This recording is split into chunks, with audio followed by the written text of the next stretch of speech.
This is Journeys of Empowerment, a space where lived experiences meet bold leadership and transformation starts with truth.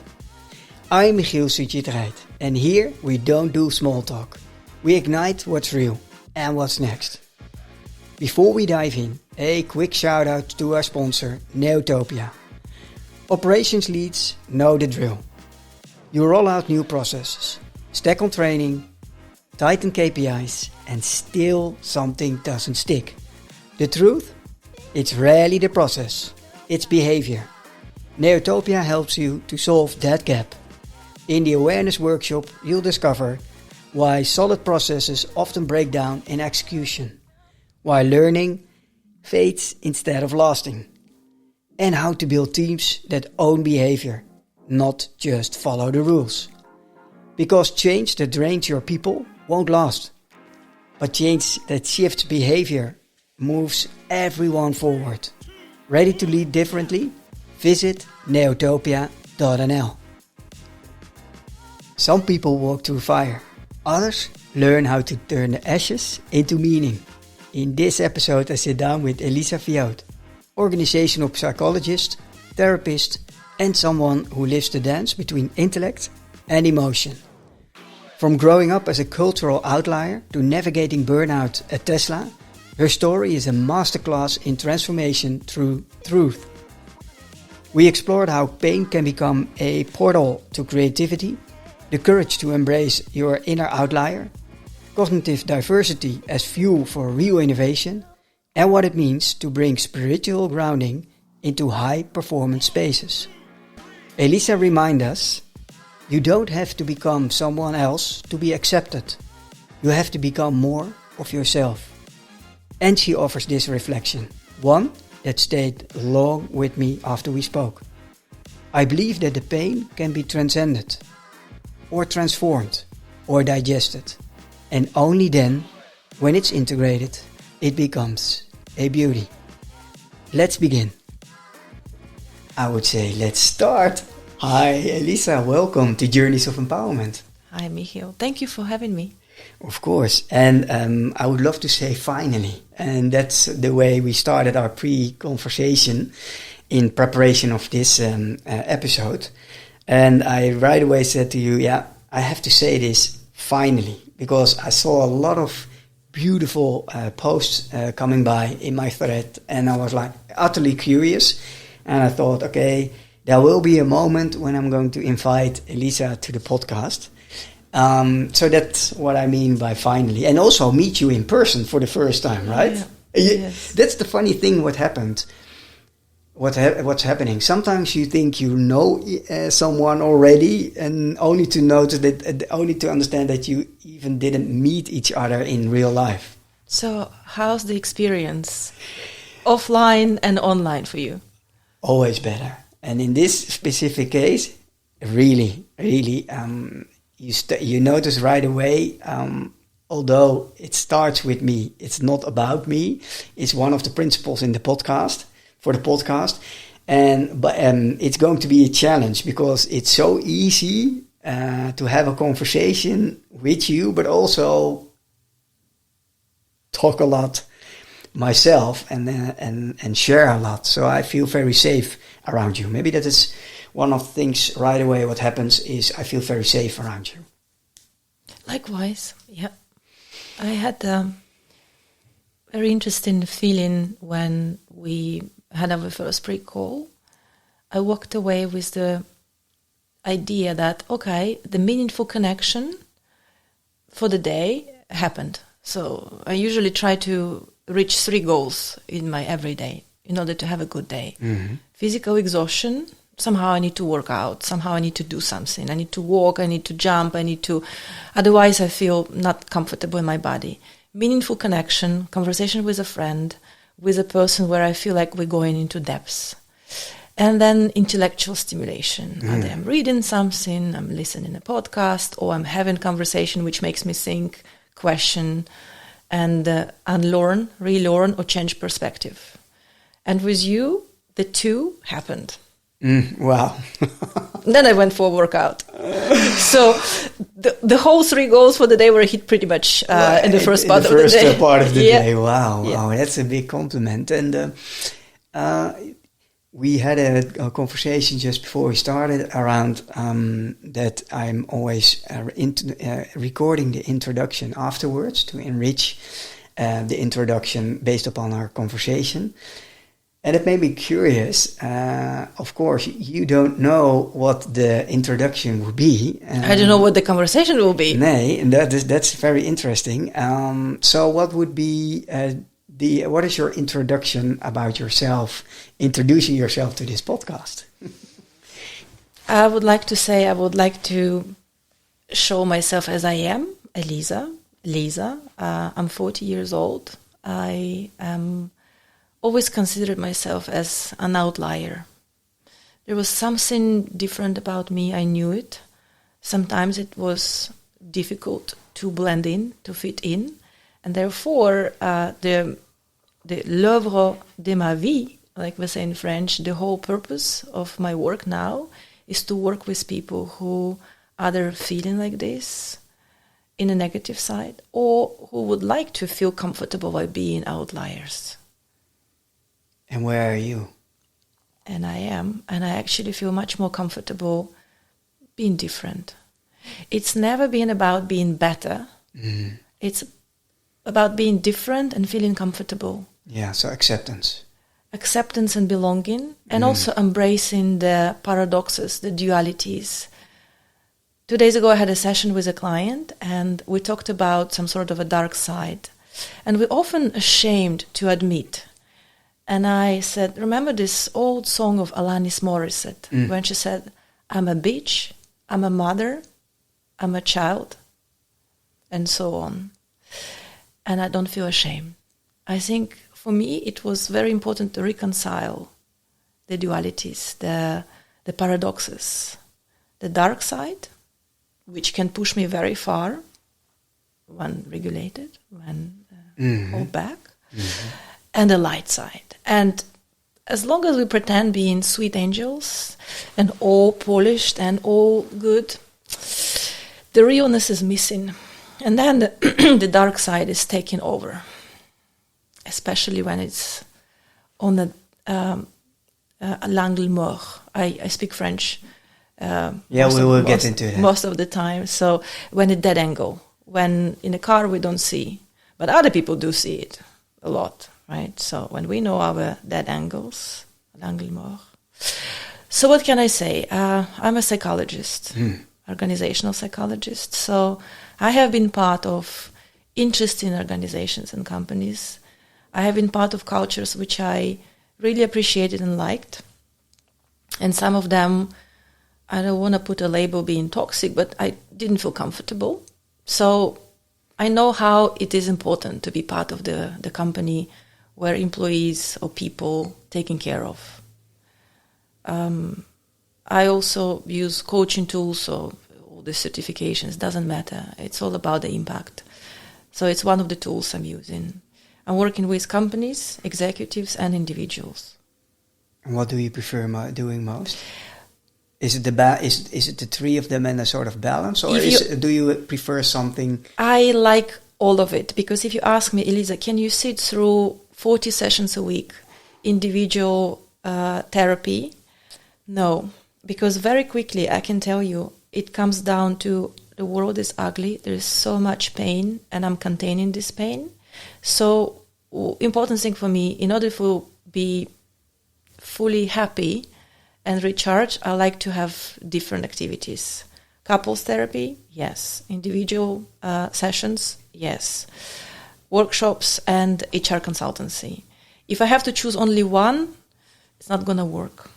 And therefore people are like, but why don't you just go in a niche and focus? Like, have you tried to speak in a role with a grieving father who lost child at the child's birth, someone who just went through a breakup, someone who goes through burnout, someone who is in deep search of meaning, session after session after session.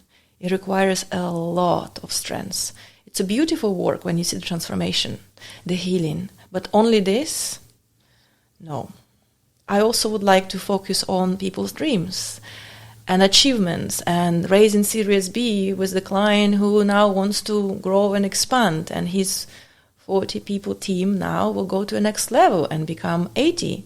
Yes, let's do this in the same time in parallel. So that's how I see my work. Beautiful. Why do you think people love to say, yeah, you need to focus? Where do you think that comes from? If people see you are happy while doing what you're doing, why do you think people feel that sort of?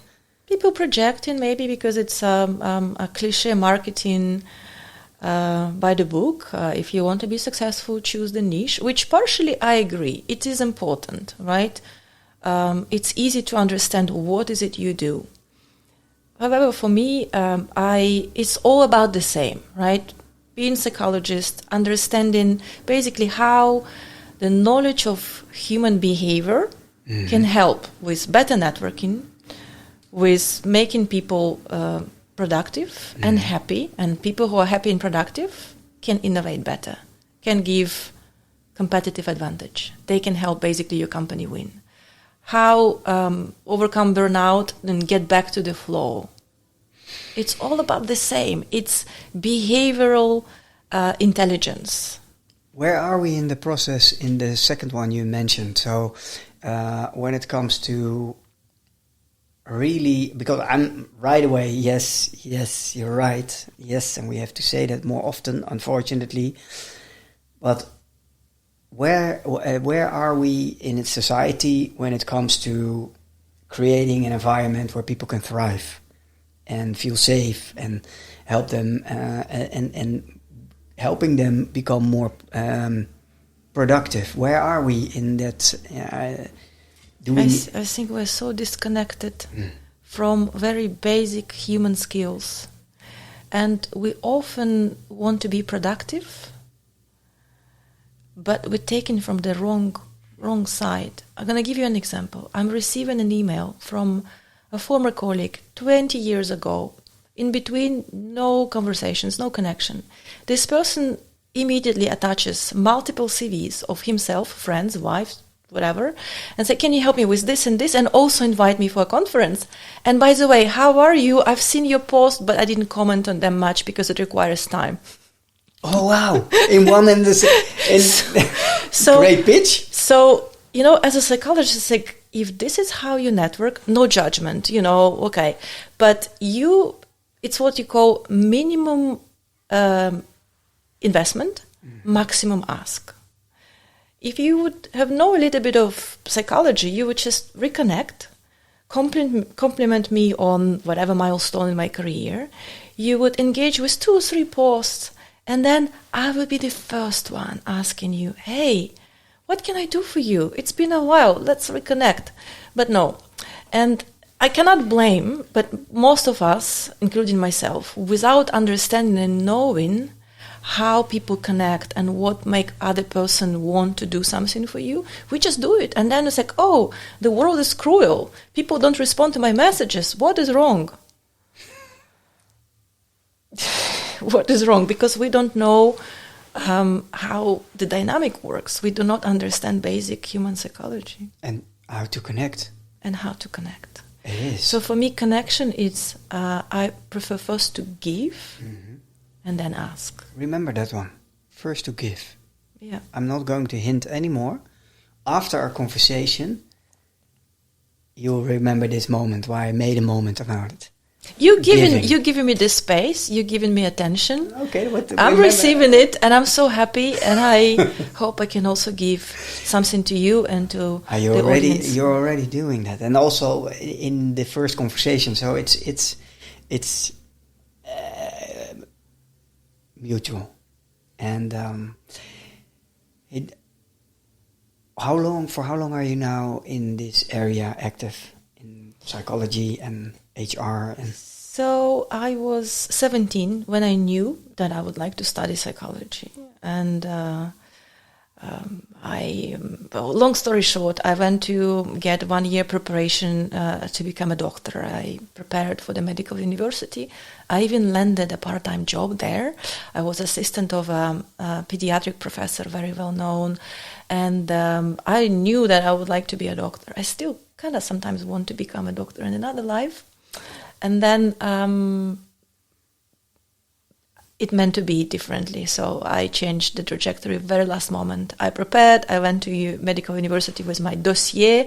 I wanted to give it, but then something happened last minute and I turned back and say, no, I want to be a psychologist.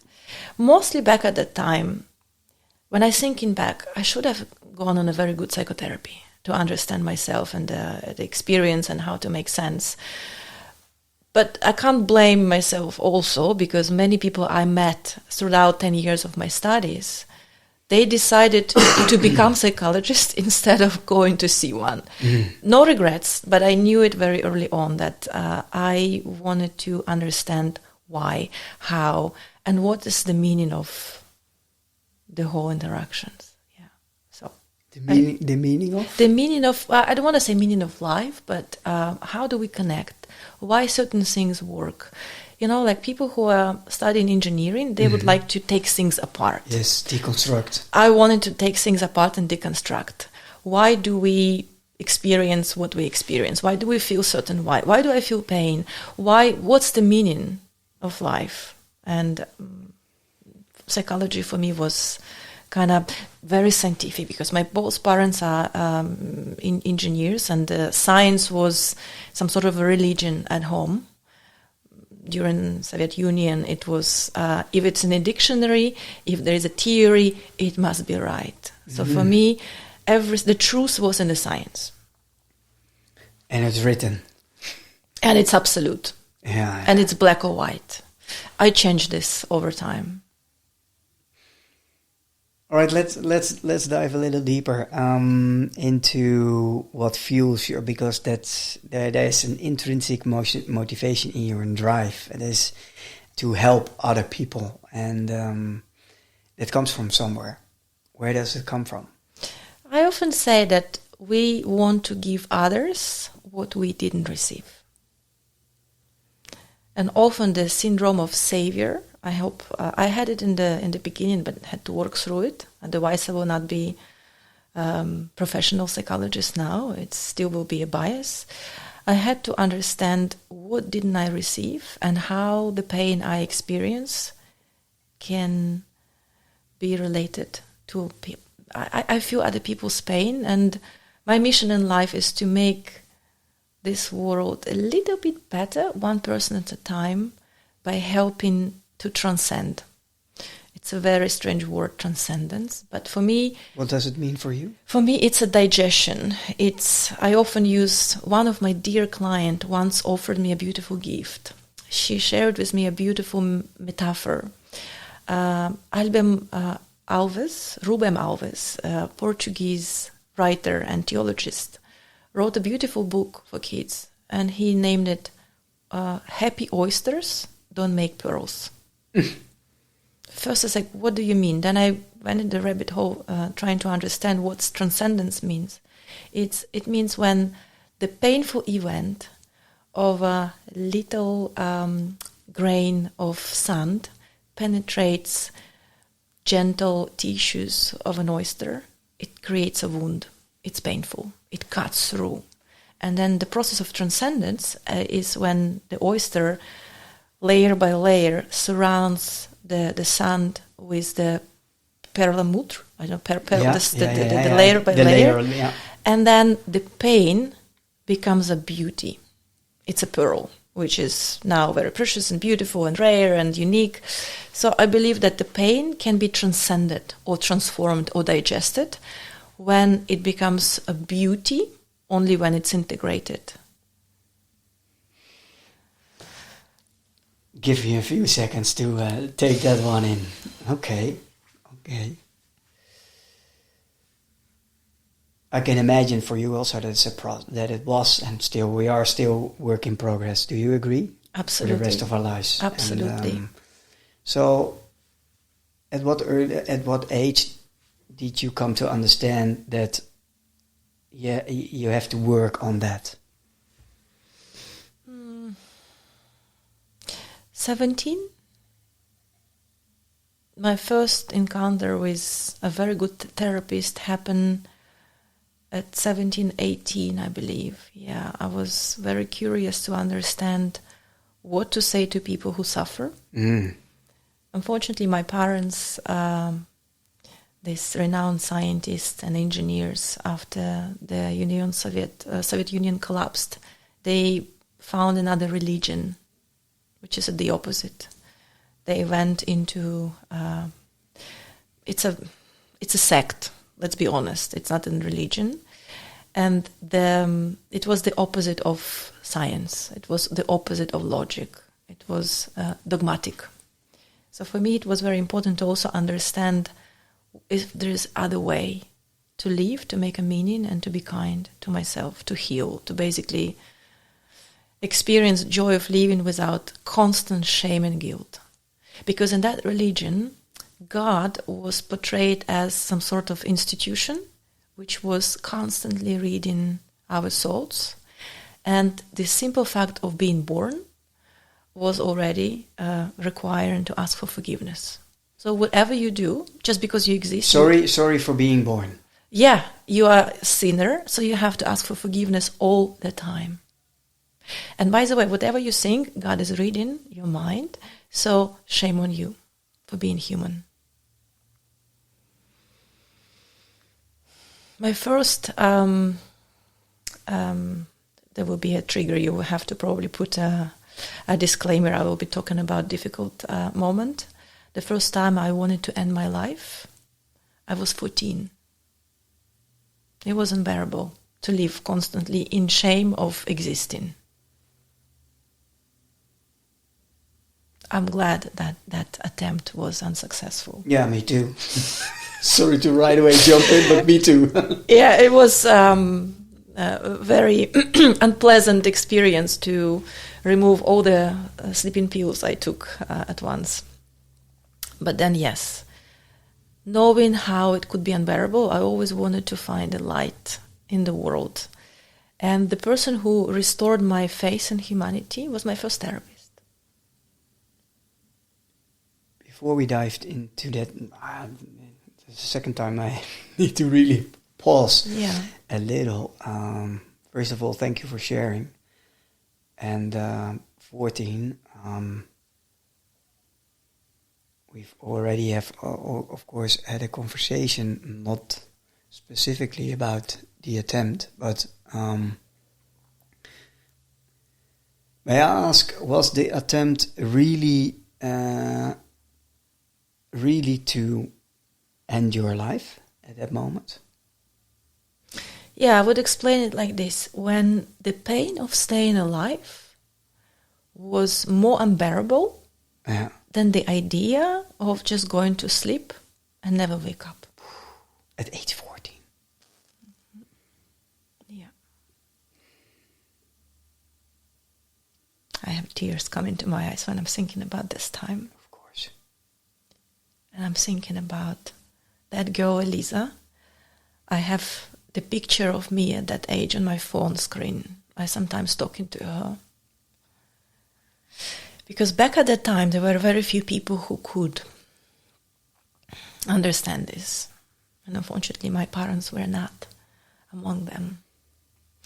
I understand they had their own traumas and their own experience.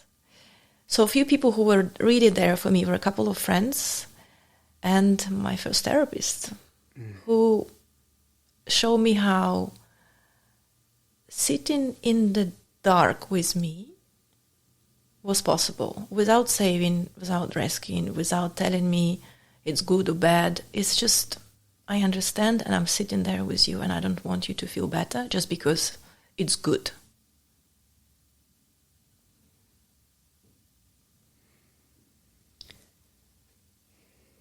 Was that one of your first role models, so to speak? Yes, we're still in touch.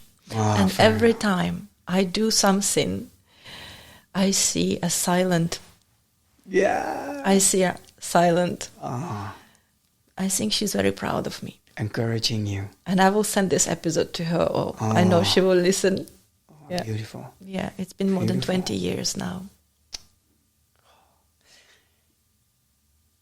You mentioned also that you left parental home at the end when you were what age? 18. To the point that a couple of years after I left my country, I changed my surname, I changed my haircut, and I could not look back for more than 10 years. I couldn't go back. I wanted to run away. And the first time I came back to the city I was born, I went there for unrelated things, but it was 10 years. And I remember when the airplane started to go down, I had a panic attack because I could imagine that people who hurt me would be waiting for me at the airport. Of course not. Nobody was waiting for me at the airport. And it took me another 10 years to less 8 to deliberately go back to my parental home, to knock on the door and to meet my parents. At least it was an attempt. But it was necessary for me. Because I said, if I can't do this, I cannot bring my clients as far as that, because I believe we can only bring our clients, patients, as far as we went ourselves. Wow. Are you angry? I was. I was not only angry, I was in rage. And the trick is that this rage and anger were suppressed. Because I was a good girl. I was kind and composed. When the rage was acknowledged, it's deep, it's hidden, right? When it was allowed to get out, when it was integrated, when I realized that I also can be holding a gun, literally, not literally, but, that I could be very nasty, that I could be a bitch, a mother and a child, and all together. When I could integrate this, it had less power over me, so I could control, I could regulate, and I could use this rage as a creative power. And that's what I'm working with my clients on, because in our society we often hear suppress, breathe, relax. Rage and anger is the impulse in the body. It's created, it's there. I believe we need to express in an ecological and healthy way. Ecstatic dance, this place in Amsterdam called Odessa. It's a beautiful boat where we go to dance in silence. There's no drugs, there's no alcohol, and everyone can dance with the best electro music, expressing, not suppressing. Been there, done this, did many things to express. What helped you most? Physical exercises, silence, long hikes, basically physical exhaustion, and also naming. Yes. Naming what is happening. Because, anger is just the first layer of the onion. We all know that beyond is lots of pain. Mm-hmm. And I believe in therapy we're moving towards the healing when beyond anger we start to feel in pain and grief and then acceptance. Because when I feel anger, then I would like to switch places with an abuser. I would like to become one and make them feel the pain. I will make you feel the pain. But that's not the healing. That's just replacing, continuing the abuse, replicating, continuing. And I think that's how we can describe intergenerational trauma. Intergenerational trauma. Yeah, I have read a book. It's called It Didn't Start With You. Did you read it? No, but I heard this. It's on my... I can highly recommend that one. It was part of the 4 books I read in my journey inward. The first one is Primal Wound. It's written by a psychologist. She is Nancy Ferrier. and it's about adoption. In 93, she wrote the book in 93, and it's about the separation trauma which occurs after being given away for what intention or reasons whatsoever, but the severe impact that has on central nervous system, on our neural pathways, on everything, and it's getting stored in our implicit memory. It's in the body. It's in the body. That's and how quickly we react. Yeah, and then the second book was Bessel van der Kolk, The Body Keeps the Score. That's really planted a seed and hit the nerve, and that much that I did a deep dive course. But and then the third book I read was It Didn't Start With You. And what I find fascinating is that there more and more science is proving that there is a lot of trauma from our ancestry stored in the protein of genes which are transferred to you in your DNA. It's passed on, yeah. Yeah, but that made me think. Okay, but Michiel, growing up here in the Netherlands, although as we briefly discussed, I feel as a fish in water. Nothing from here is where you originally came from. So there's nothing really. I feel at home, so I'm very happy to be here. And luckily, I went to India and made the connection. And there are two places where I feel at home now: where it started, and home here in the Netherlands. And my roots are a little bit longer, as the banyan tree, the tree of life. They are all the way. The banyan tree is very wide and diverse, as my personality maybe is, and then going deep into the root, into the soil, all the way to the Indian soil, and make a connection, deeply rooted. But here it comes. I'm so curious that when we grow up in an environment without any similar genetic markers and similar people from similar background, I think it's a sort of double loneliness. It's a sort of I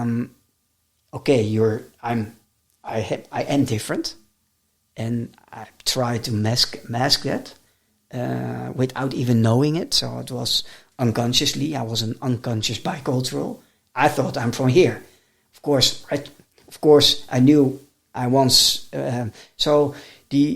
My question also for you is, where for you is home? For me, it's place inside. It could be a physical place, but it's the place where I don't need to run from. It's the place where I don't need to go on holidays from.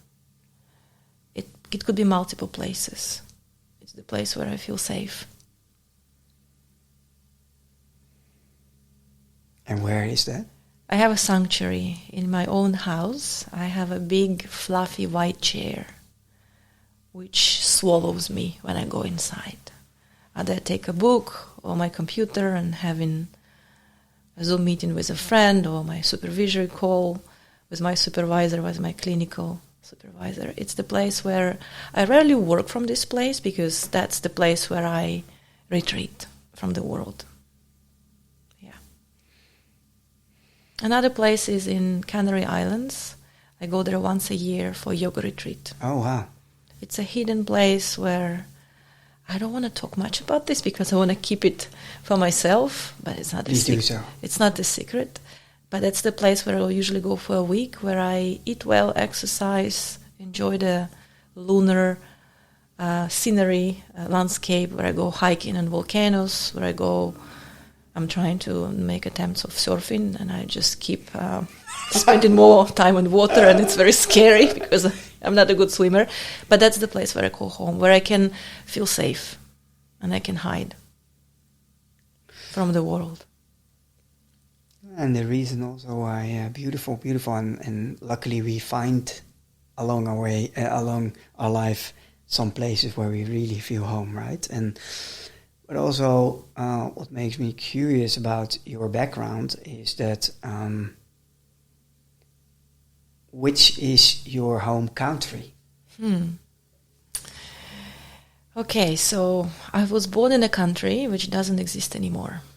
It's usually my icebreaker. And people are like, huh? USSR. So I was born in 1984 when Soviet Union was a country. I was 7 when the country ceased to exist. Then I was living in Kiev with my parents. My dad is originally from Russia. He's Russian. My mom is Ukrainian. Am I Ukrainian by passport? Yes. In my heart, probably yes. But then the biggest part of my life I spent in France. I think in French. I dream in French. I read in French. Is France my second home? Probably yes. The Netherlands, Holland, my third home country. And my partner happens to be Italian. I thought so. I met him just a few minutes ago, this morning. I thought so. Italian from the north, from Turin, and every time I'm going to see his home house, his parents, his family, his brother, his nephews, I also feel home there. So, I don't know. And knowing what's currently happening between two brother countries, it's very painful. Russia and Ukraine, I clearly take a stance. I'm against the war. But part of me, I have Russian blood in me. And Ukrainian too. And it's incredibly difficult. It's a paradox which I can only hold together, and that's the real human experience. I don't want to polarize and say I'm only Ukrainian, and therefore all people who speak Russian, they're enemies. And unfortunately, I see this and I understand it's a trauma response. People who experience bombing, people who lost loved ones, they cannot even hear people speak in Russian. And I still speak Russian and Ukrainian, both languages. And I work with clients and patients who are unfortunately had to flee the war. But I also speak and supporting those who left Russia a long time ago and also live in a personal drama with what's going on. And I cannot choose. I cannot polarize the world and say, this is us and this is them. And I understand that some people might never understand me and might judge, but this is my truth. I cannot choose half of me who's Ukrainian and deny the other part of me who's Russian. Are you okay yourself with not forcing yourself to choose? Why should you, right? I think this is the most mature way to embrace the paradoxes, because we often try to simplify the world, good and bad, right and wrong. Either or. Yeah. But it is not possible. For me, I think the world is much more complex. The truth is complex.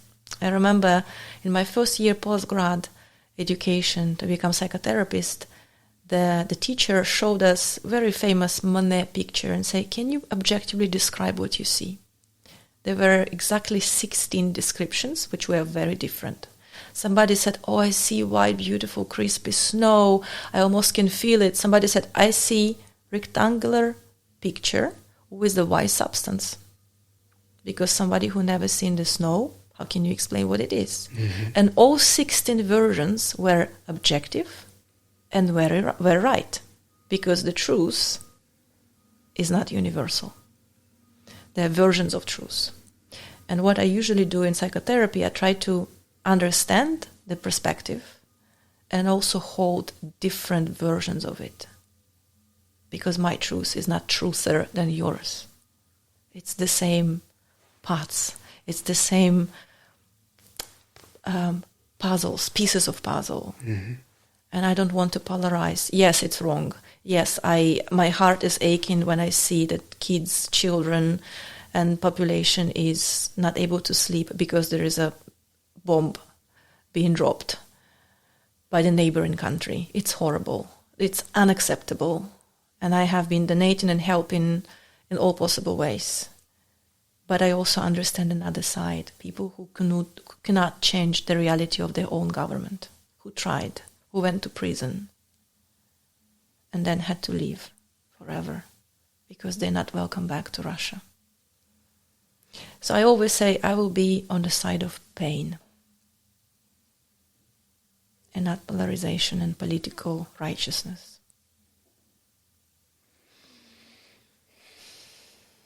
It's not an easy topic, but that's how I see it.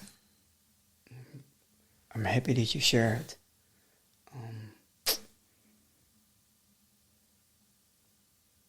It sounds, you now can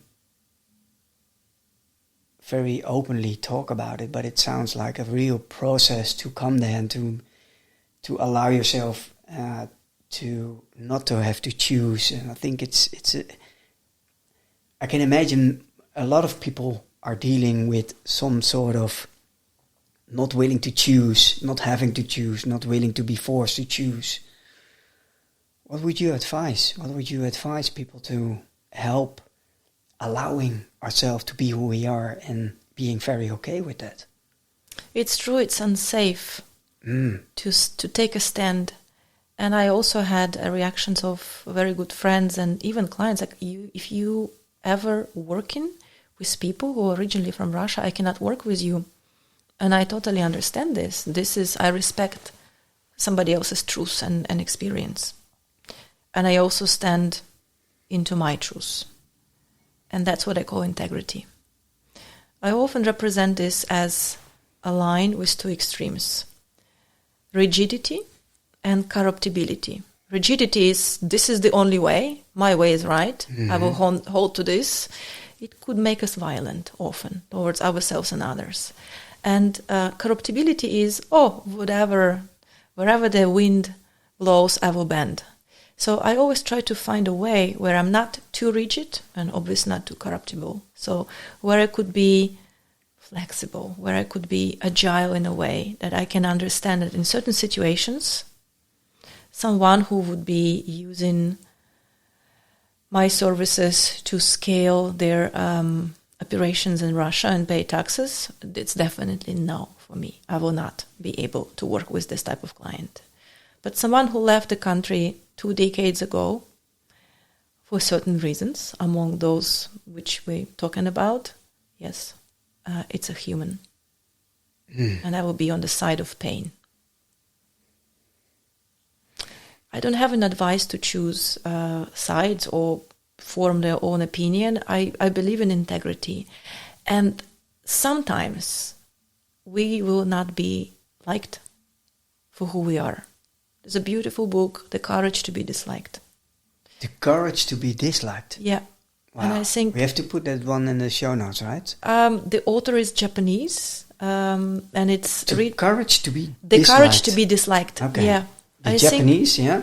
I think, and it's very easy to read because it's written in a dialogue of a young fellow coming to a guru, a teacher, and just asks questions. What do you think about this? Or how can I go about that? It's a very easy book to read, and I try to reread it every 2 years because there's so much wisdom. It's based on Alfred Adler psychology. So it's a beautiful blend of Eastern philosophy and pragmatic psychology, the father of American psychology. So what I believe is we cannot always please everybody. For me, integrity is the most important one. And I have been trained and studied for being able to have inner safety to stay with my own truth. It took me a lot of work for years to... And I believe still does at certain times, right? Never ends. No, it's the as soon as you think process, you are there, then something happens in your in your first circle, and then you feel, okay, I'm also a human, so there we go, right? Yes. And I never believe in statements of absolute transcendence and absolute healing and absolute, I've reached the point, I made it. No. That the moment who says, when I hear this, it's like, that's arrogance, and it's not true. No. Yeah, arrogance, or maybe at least ignorance. Often blissful. We don't know what we don't know. I usually explain to people who try to change something There's 4 stages. First, we don't know what we don't know. We're blissfully ignorant. It's like, oh, driving the car, easy, right? You just sit down and drive. But then you realize that you need to pay attention, that you need to turn your head. That's, we call it, next step is conscious incompetence. You all of a sudden realize how much there to know in podcasting, how much there is to adjust the light, the sound, right? The P and T's at the microphone. Mm-hmm. So conscious incompetence. That's the moment when most of people say, oh my God, it's too difficult, it's not for me. The third stage, when you're persevering, well, any person in L&D knows this, it's a famous concept, is how we learn. The third stage is I start to master consciously. It's conscious competence. So I know what to do, but I still have mental checklist. And then the most beautiful one is after usually 10,000 hours of mastering. It's when you drive the car, put your lipstick on, have your kid on the back seat who is misbehaving. There is a radio going on, and you can also take a call all at the same time in a flow. And then discovering, well, I'm driving in a self-driving car. Well, keeping one hand always, of course, in control. Yes, you have to, and that's called unconscious competence. When you're not consciously doing it, it's part of you. Why I was telling you this? We were like, when we're only human, and when something happens and we're slightly derailing again, and then trying to pull us back, the first thing is that we have to be aware of what's happening around us and what's happening inside us, right? I think awareness is 50% of any changes, any development, any leveling up, any personal development. The moment we're aware, I usually describe it, first session to my clients, there are 3 R's of human behavioral change. First, we repeat. Different boyfriend, same dynamic. Different boss, same dynamic. Different job, same feelings. Second R, recognizing. Oh, I usually ask, okay, what's your contribution in this? Me? No, it's all of them. Of course. Of course, right? Like, but it's common denominator. There's different bosses, but it's always you. So where do you recognize the dynamic? Where you put it? What you still the wrong boss, of course. Can be, yeah. Well, of course. And then the third R is repair. When the famous Portia Nelson, beautiful poem, and I would send it to you after. I walk down the street. There is a big hole in the street. I fell down. I'm angry. I'm upset.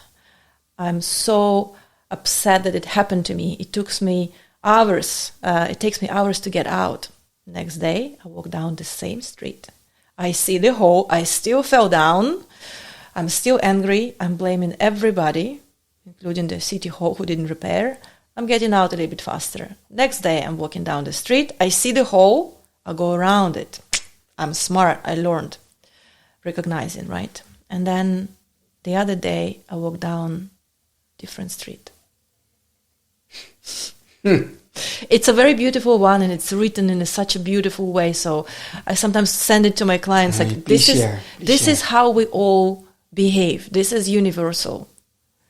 And often in psychotherapy, someone who is not a friend, who is not trying desperately to please and be kind and be loved, and unconsciously, I will never be able to work with friends because I want to be liked. I will never be confront. Well, sometimes I will, to a certain extent. So when the therapist is like, do you recognize something here? No. It's like, well, all the stories you told me, there is one common denominator. And that's the work. To first recognize, but then what do I do with it? Oh, that's the $1 million question. And often people say, tell me what to do. I have to fix it. Yeah, and then, of course, you... Give me the toolbox. Give me the magic pill. You tell me what to do, and that's the moment when the patient or client give me all the power. And I was like, I don't know. What? You don't know? But I'm paying you money. But you're supposed to know. The universal people want mystery, and people want the power from us. In coaching, and it's like, I don't know. What we can do, if we can explore together your possibilities. And guide you through the process. I've partially been there, so I can share with you some personal experience, but I'm not you, and you're not me. Mm-hmm. There are plenty of frameworks, there's plenty of indications in the map, but you have to do the work. Elisa, you have such an amazing background and admirable journey in the sin that in a way that you did a lot of work. You can hear that. 10 years of therapy. You made your work. I think I'm still doing it. Yeah. It's probably never ending. No, it's never ending. And the question that pops up in my mind is 20 years ago, what weren't you aware of? And are you now aware of? And is the biggest life changer or maybe life saver for you? Or maybe 20 years. I was 21 20 years ago. I just arrived to France. I got married. I was a kid and I got married. Well, we stayed together for 10 years. It was beautiful relationship, beautiful marriage. It's sad it's ended, and I'm also glad it did. What I was not aware, I think I've seen the world as a very dangerous place. And what did you expect? The child who been beaten by the two people who's supposed to love above and beyond the first caretakers. What this child can expect from the world? Danger. I was like a crocodile was sleeping with one eye open, always ready to be somehow misled, tricked, very alert, very anxious. And I needed to meet wonderful people who restored my faith in humanity. To see that the world is not a dangerous jungle. Yeah, there could be some unexpected surprises. There could be some bugs who could be, if we don't know, bite, and then we need to extract them. If we go to mountains, yes. But the world is not dangerous jungle. And it's not about survival every day. That's 20 years ago and now. That's not an easy one to believe, to really feel and integrate. You know, it's like when we see the pictures of before and after of people go to the gym and on the journey of becoming healthier, it's not easy to believe. But when we see before and after, we don't see multiple days and hours and suffering and years of hard work. So in the moment, it's not easy to believe. But if I think about how much effort I put in every week having conversation with my therapist and going to a different difficult topic, no. After one session with therapist, often it's 1 hour, but it's then 3 hours of processing.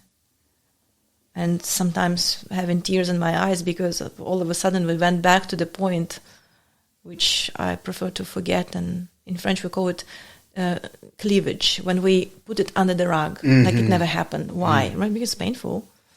But then when we pull up the rug and see all this messiness and pain, and need to clean it trauma. up, and the body experience exactly the same state as it was happening now.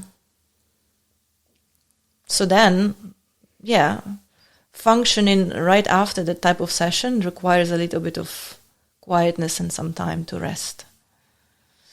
Hard work, but what is not? I don't know anyone in life who is magnetic, interesting person whom I can go in great depths who didn't have this type of work, who didn't have this wound which healed. Because these pearls we enjoy now, they came from somewhere. Like in your case.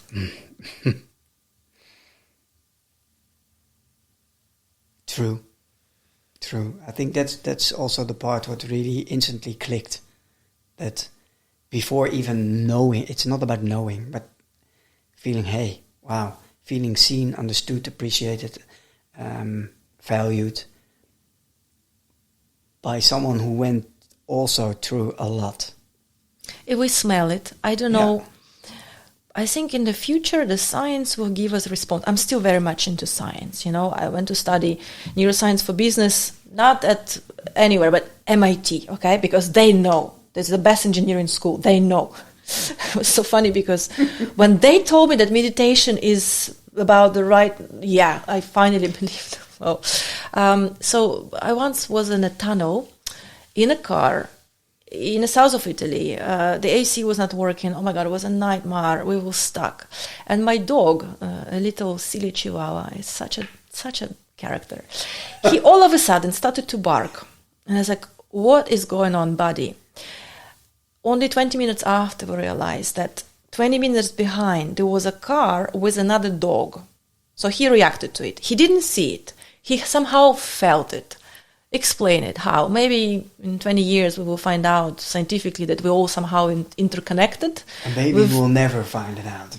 But I believe in it. We believe that somehow we're connected to. And when we come into the room, I describe it as a smell. When I meet somebody, I pick up the smell. Insecurity, desperation, I need something from you. I smell it. Your smell was very different.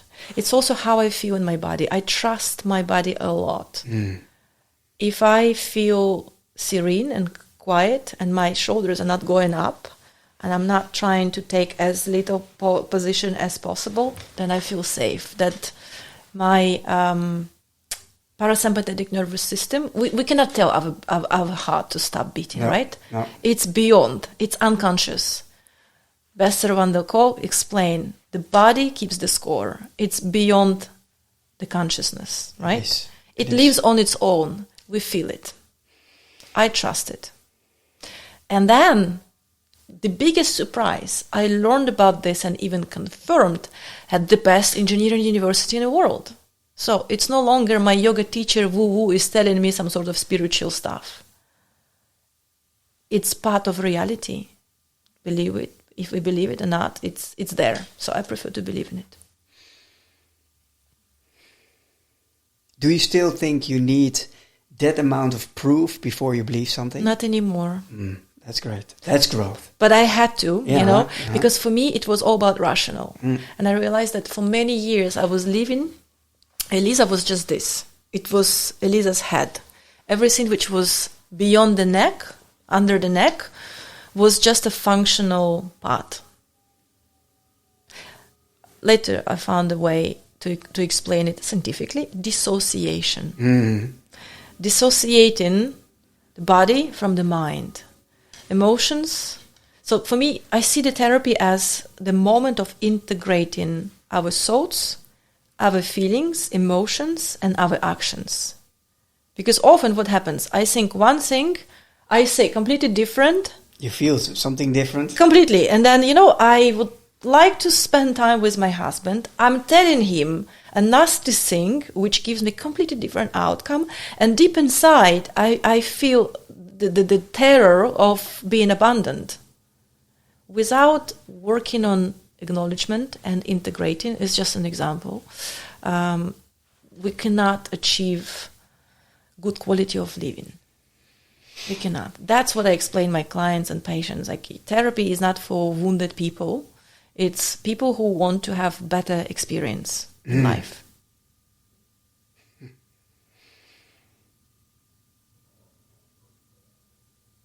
It's funny, the example you took, that you want to spend more time with your husband.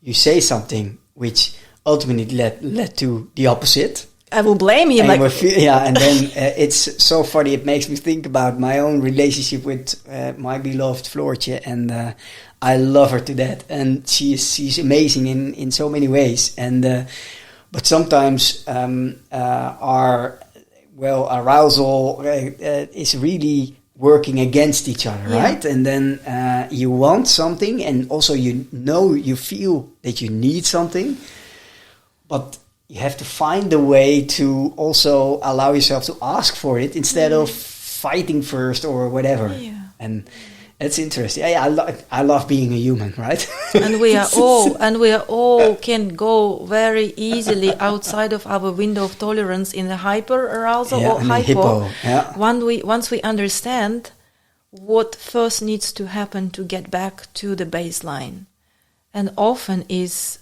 understanding our own bodily expression. My heart rate goes up. Okay, I feel that I'm a little bit trembling. Okay, what is happening? What is the right word to put to this experience? Most likely, I'm excited or anxious or I'm scared.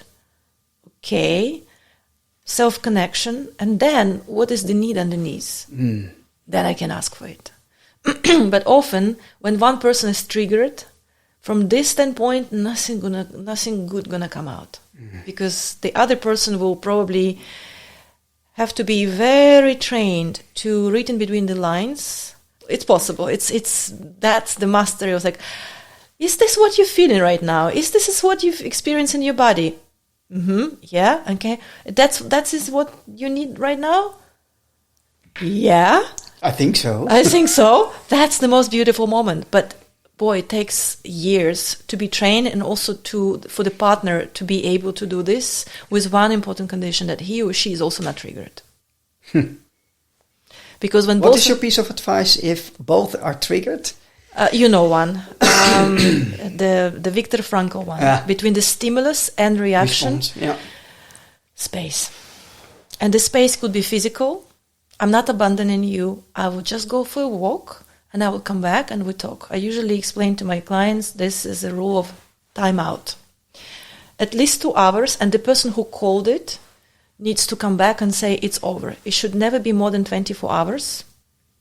In the Bible, which for me triggers me, there's some good things. Do not go to sleep while you pissed off. So do not go to sleep when you're really triggered. So try to complete the time off before the sun goes down. Space. I really love having this conversation with you. It's a sort of a mini course on steroids. And all right, something else. You worked a long time in corporate, because we have to unpack you a little bit more in corporate, and then decided to move on and building your own practice. What was, is that a sort of gradual process, or was something helping you or nudging you or telling you what? There was one moment, and how logical was that path? I always knew that I wanted to have my private practice. And of course, when I started to study psychology at the age of 18 or 19, I clearly understood that I need a little bit of gray hair before, and most importantly, my own life experience, my own mistakes, my own wounds. So back at the time, I chose double master, psychology and human resources. And for me, human resources was the closest one to psychology without being a psychologist, without going into clinical work. And I'm very grateful that I had almost 15 years into the space where I've seen how people are being hired. I was hired myself. I built my own team. I have been betrayed by my managers and even my employee. I had to forgive. I have to grow. All this experience was very helpful. But then I somehow, like many millennials, I still consider myself millennial, even though I'm not. My age is, I needed to find a purpose. And, you know, the American companies, like early days Uber, 2015, imagine, only 2,000 employees. Like, I used to live in Paris, and when I received LinkedIn approach, I was riding an Uber from patio from the office, like, would you like to be interested to come and help us build European headquarters in Amsterdam? It's like, are you guys kidding me? So Paris, just for the record, was the first city Uber launched outside of North America.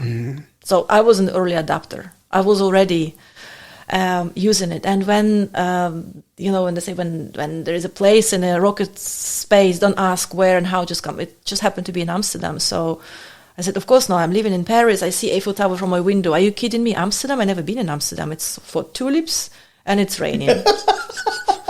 Seriously. Long story short, I accepted the offer. And at the time, my first husband told me, like, you don't ask, you just go. We will figure it out. I was like, okay. It's supposed to be 1 year only. In 2015, I came in. I loved the place. I loved the lifestyle. I bought a house after a year, and I decided to stay. Then, long story short, we all know what happened. And for those who don't, I would strongly recommend watching the beautiful TV show called Super Pumped. It's a story of Uber. And I often quote this story when I talk to founders.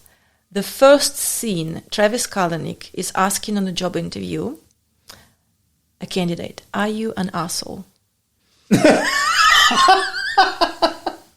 And the person's like, if I say I am, will I be hired? Or if I say I don't, maybe it's even better. So, and then 5 episodes after, and we know what happened. Culturally wise, we know what happened with Travis Kalanick himself. He was unfortunately, he's a great man, great founder, visionary, but he was fired by the board. He ends the show by looking in the camera and talking. It's like, you see, I'm an asshole. But let's be honest, you love the product. You love when the car comes to your doorstep, isn't it? We all have to be a little bit of asshole to change the world. And that, Michiel, I'm still pondering, I'm still thinking, is it true? Do we need to be an asshole to change the world? Is asshole equal? Equal to being a bitch? Mm-hmm. All right. So the same question could be: do I need to be a bitch to other people, and to what extent? And can I justify the means by the goal by the means? My wholehearted response would be no. But I don't want to be rigid. You know, I would like to be flexible to see to what extent it is tolerable. But anyway, I don't have an answer to this. I was part of this company. I've learned a lot. I made lifelong friends. My second wedding, my witnesses were people I met there. Ah, beautiful. My best friends, we suffered together. We learned it was trauma bond. They came from these experiences. Then I joined Tesla, almost 4 years. Amazing, the company which was pre-Model 3. So very low level of units, expensive cars. And then the revolution happened. All these cars you see on the roads, they were not there yet when I joined 2017. It was all beautiful, and it was mission-driven. So Uber and Tesla both, that's why I said I was millennial. In my mind, I was deeply engaged by the mission. With Uber, I was like, oh my God, let's reduce the car ownership. Let's help people to have access to sustainable transportation. Let's make sure that you push a button and the car appears. You don't need to own the car, right? Well, there's a lot of debates after the regulatory battle, and then how it was done. Ask for forgiveness, not for permission. We all remember 2015, the wild years. And then Tesla, of course. Let's change the world, and then electrifying the whole industry. You know what? It took me and my husband, who also worked for this company many years, to finally embrace the product. So you saw me coming here by the car, and we did not want to have a car after many years working for the company for many reasons. But then when we finally started to enjoy the product, I think I understood a lot of things which back at the time were not clear to me. The product is really amazing. There's a front end and a back end. So long story short, I was on a flight end of 2019 in December to my second home, to the Canary Islands, and the flight almost crashed. It was unprecedented turbulence, very strong. I've been through turbulence before, but that was when the crew attached themselves, and the announcement was like, okay, you need to be prepared. We will try to do emergency landing, but okay. And also what was a bit scary, the airline was not the safe one. It was not KLM or Transavia. It was some sort of unknown one level, I never flew with them and probably never will fly again with them. So I wrote about this and I shared this story. The woman which was sitting next to me, she said, okay, you know what? If we're going to die, let me have my last cigarette. Nobody said a word. She was smoking. I was like, shall I also ask you for one? Well, instead I drafted a few messages on my WhatsApp, just wanted to say goodbye. And I remember very vividly that if I said there would be one regret, that I never tried to do what I always wanted to do. Have my own private practice, complete postgrad, to have European certificate of psychotherapist, and finally do what I always wanted to do. We landed on a different island, and I called my husband and I said, look, you know what, I think it's time. Took me another 3 or 4 months to figure it out. I didn't want to rush through because I was in shock. And I quit Tesla, and people around me like, where are you going? Are you going to Meta? Are you going to Google? Because after Uber and Tesla, where else can you go in big tech, right? I was like, well, I'm going to start my own in March 2020, right? COVID. And I took 1 year contracting job with the British startup. It was very interesting, very challenging. But I knew that it was just a stepping stone to start my own practice, and then the rest is the history. Yeah. So I had to basically experience my existential moment, because like, okay, if this is it, if this has to end today, what will be my biggest regret? Last week, and it's ever been same, when I'm bored in a flight.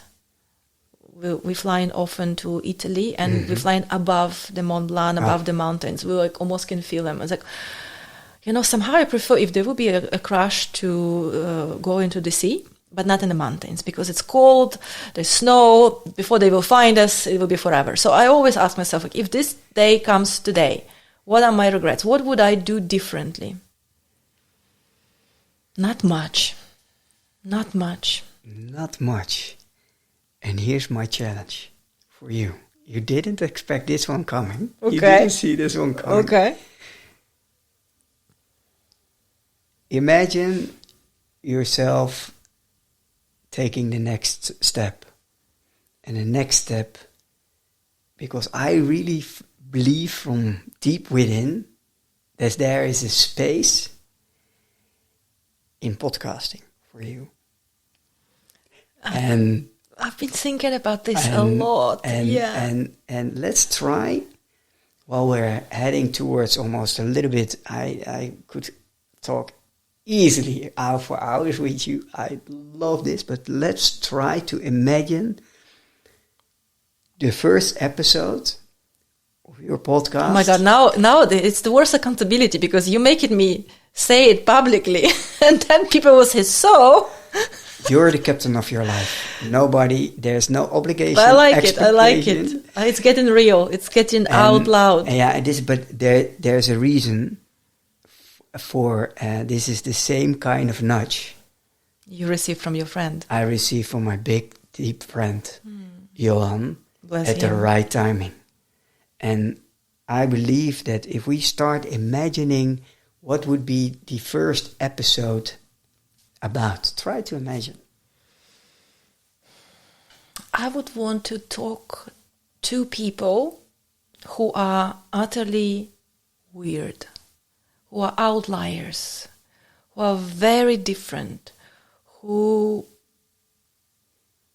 could inspire others, who are just doing things epically. I'm going to give you an example. I have a client who, at the age of 12 or 13, had a collection of rare spiders in his living room. It was just the beginning. The thing he does now, I'm not going to even tell you because I didn't ask his permission to share the story. I can give you easily 5 examples of people I'm currently working with in their beautiful weirdness, in what they do, how they look at the world, in such a beautifully unique way. I called my company Embrace Uniqueness. Something, the edge, something which is different, to the point of being weird, to the point of being inspiring, surprising.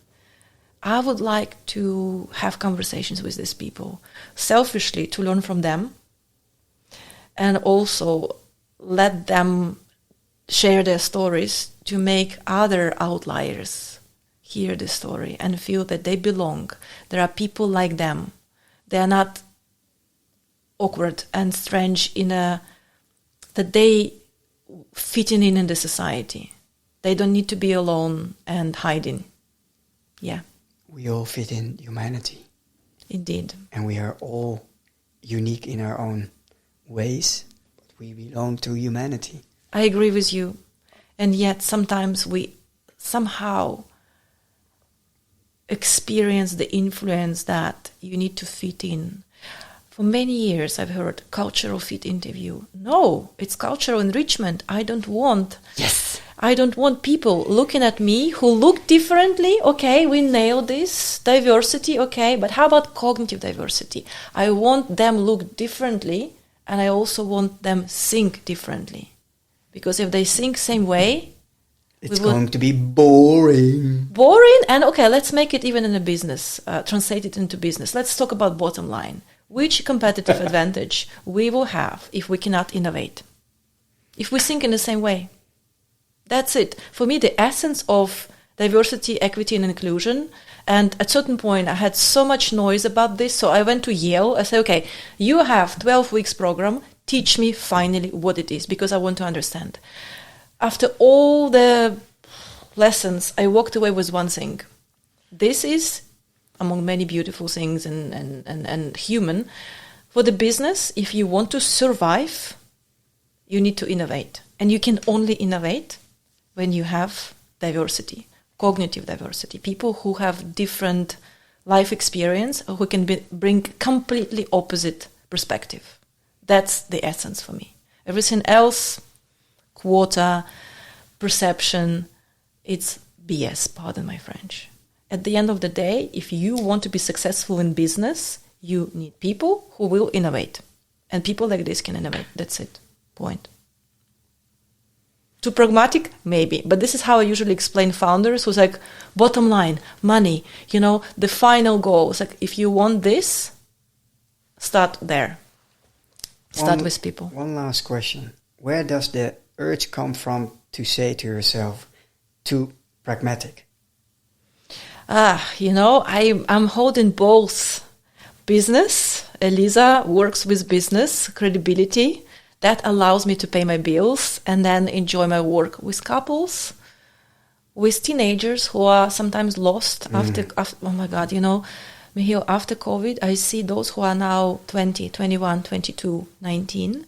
They all come in with the same underlying pain. During the COVID years, 2020, 2021, something been broken. And now, when I'm working with them, other about their sociability, interpersonal sensitivity, ability to connect, ability to even choose their path in life, it all comes to the echo of that trauma in 2020. So if I want to do this work and enjoy and sometimes do pro bono with fellow Ukrainians who flee the war with their cats and dogs and kids, if I want to give them this, I am also sustaining my living by being pragmatic and delivering sessions with founders and organizations. That's part of my head, my rationale. And then there is part of my spirituality and humanity, which I'm trying to juggle with both. Wow. So, for this episode, to round it up, what is the name of your podcast going to be? Oh, I try to think about this, and I don't know yet.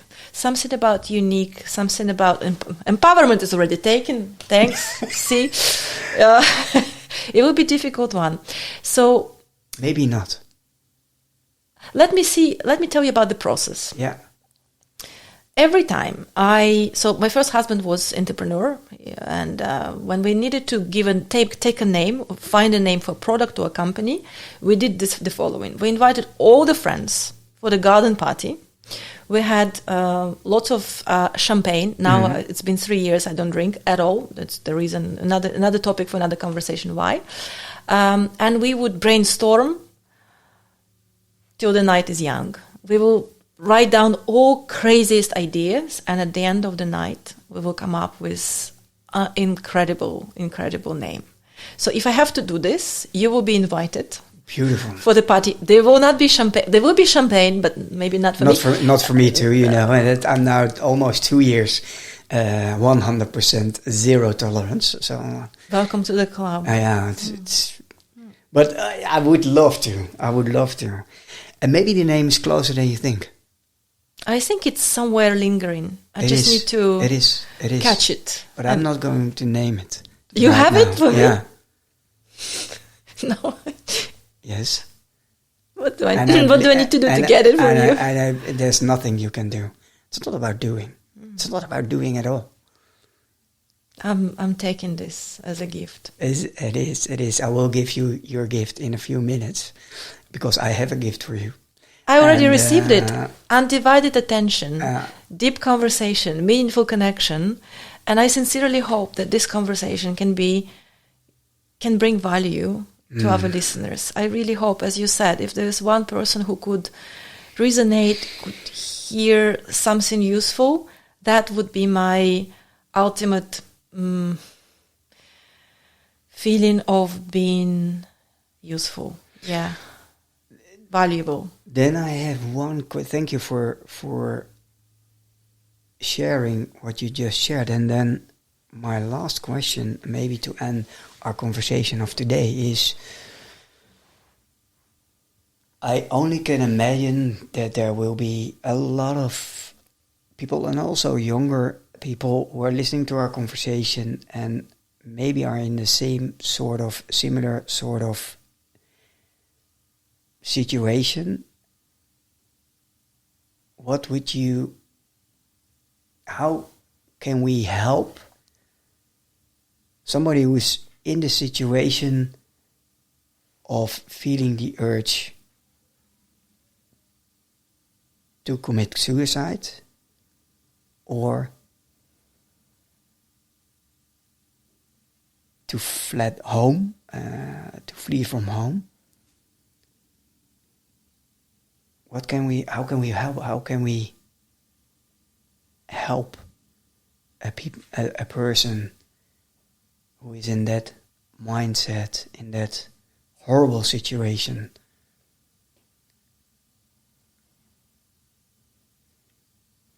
I would like to say, of course, beyond practical things, which I will ask you to add in the subtitles, the direct line to suicide prevention line in the Netherlands, the powerful one, and I know the colleagues working there. I would like to end with a beautiful poem from the book Good Grief. Brianna, what's her name? I have a terrible name for names. She says, there are places stand still, waiting for your arrival. There are people waiting to meet you. There are people waiting to love you. Arrive there. Thank you so much. Thank you for joining. Thank you for being you. And I can't wait listening to the first episode of your podcast. Sorry for teasing you a little bit. I can't help myself. Sorry for not being sorry. Thank you, Michiel. It's been an honor and a pleasure. Thank you so much.